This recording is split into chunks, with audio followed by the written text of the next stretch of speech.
Ito ay simbahan, hindi entrance sa mall, okay?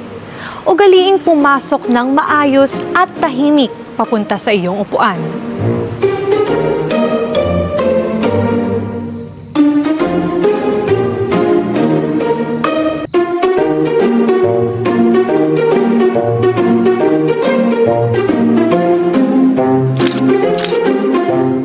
Uy, parang high school reunion lang ha.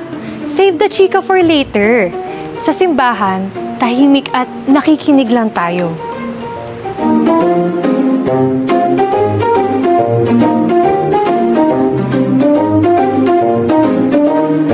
Uy, parang walang narinig. Kapag may tugon, sumagot. Hindi ito recitation na pwede kang magpanggap na busy ha.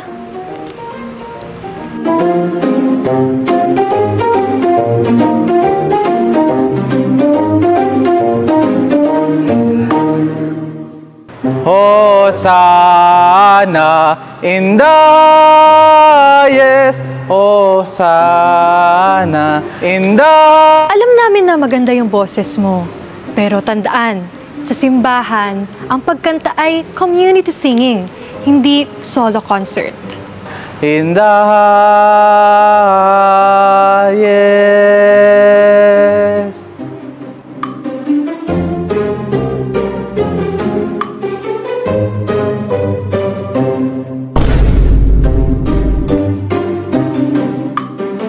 Peace be with... Oops, hindi yan pwede, okay? Peace be with you. Kasama ang simpleng pagbow. Yan ang tamang pagbati sa kapwa.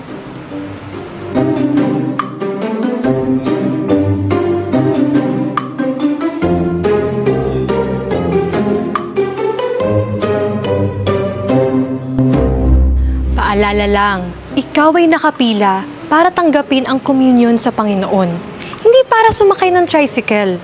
Dahan-dahan lang.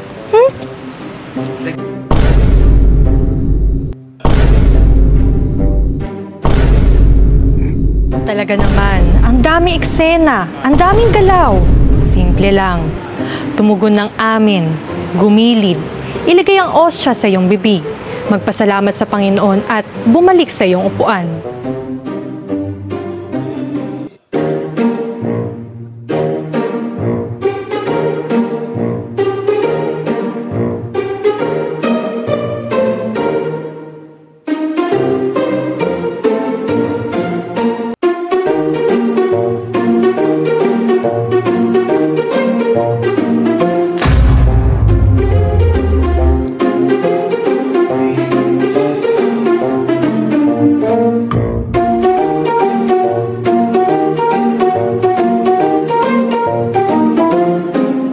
Oops, huwag kang magmadali. Makakalabas ka rin.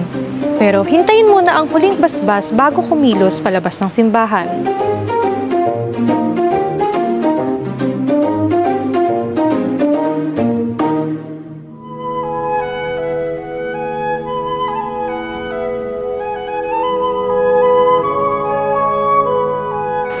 Mga simpleng bagay pero malaking tanda ng respeto at pagmamahal sa Diyos. Tandaan, sa bawat misa, magdala ng maayos na asal at isa puso ang mga palatandaan na ito.